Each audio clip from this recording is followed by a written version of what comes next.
স্থানীয় সময় রাত ৮টা। তালেবান যোদ্ধাদের অতর্কিত হামলায় প্রকম্পিত পাকিস্তান সীমান্তবর্তী এলাকা। চলে পাল্টাপাল্টি গুলিবর্ষণ, ছোড়া হয় কামানের গোলাও। রীতিমতো যুদ্ধ ডুরান্ট লাইন সংলগ্ন প্রদেশগুলোয়।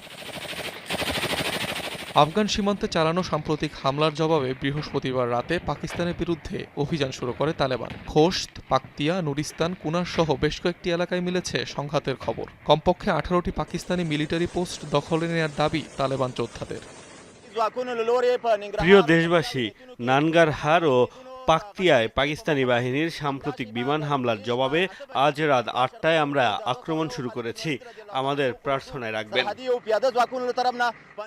এ সময় পাকিস্তানি সামরিক বাহিনীর বেশ কিছু মিলিটারি পোস্টে অগ্নিসংযোগ করে তালেবান যোদ্ধারা। জব্দ করা হয় ভারী সামরিক সরঞ্জাম। জবাবে আফগানিস্তানের বিরুদ্ধে ঘণ্টাখানেকের মধ্যেই যুদ্ধ ঘোষণা করে পাকিস্তান। শুরু করে অপারেশন গজব লিল হক। রাজধানী কাবুল ছাড়াও কান্দাহার, নাঙ্গারহার, পাকতিয়া ও পাকতিকা প্রদেশে একযোগে চালানো হয় বিমান অভিযান।